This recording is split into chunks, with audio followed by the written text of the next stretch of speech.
সুইচটি কাজ করবে না, নাইফ অফ। তাহলে নাইফ অফ থাকলে আমরা কী করতে হবে, আবার প্রোগ্রাম থেকে করতে হবে।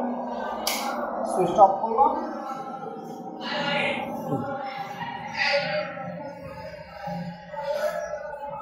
অফ করে এম এবং ইন্টার বাটন দিয়ে একসাথে চাপ দিয়ে পাওয়ার অন করতে হবে। অন করে এম বাটন একবার চাপ দিয়ে ছেড়ে দিব, ছেড়ে দিয়ে আমরা 51-তে যাব। 51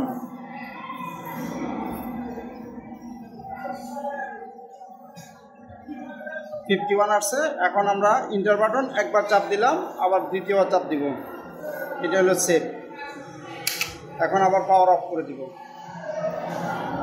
অফ করে দিয়ে এখন আমরা চেক করব আমাদের নাইফ অন হয়েছে কিনা, সেটা আমরা চেক করবো। এই যে এখন আমাদের নাইফ অন। যে আমরা সুতা দিব, সুতা কেটে যাবে, এই যে সুতা কেটে যাচ্ছে।